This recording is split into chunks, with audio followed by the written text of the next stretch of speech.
የለሙ ቦታዎችም የኛን እንክብካቤ ይፈልጋሉ።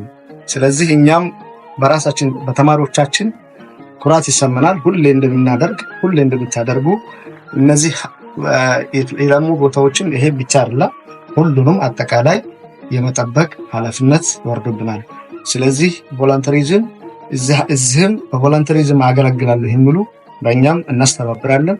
ሁሉንም ቦታዎች ላይም ስራችንን እንሰራለን። በእናንተ ኩራት እየተሰማን እኛም ተረክበናል። ተማሪዎችም ቮለንተር ሆነው ግቢ ውስጥም ከግቢ ውጭም ማገልገል በዛ ደስታ ማግኘት በዛ ዕውቀትና ስኪል ማግኘት በዛው ከማህበረሰቡ ጋር መገናኘት የሚፈልግ ተማሪ ካለ ሴንተር ፎር ቮለንተሪዝም አቋቁመናል።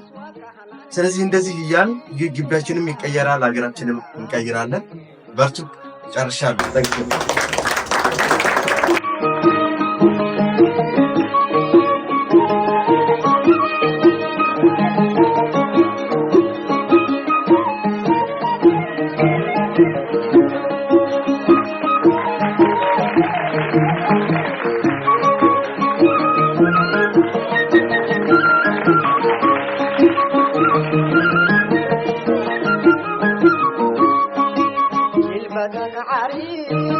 Namale fana, take baaduluku, lekule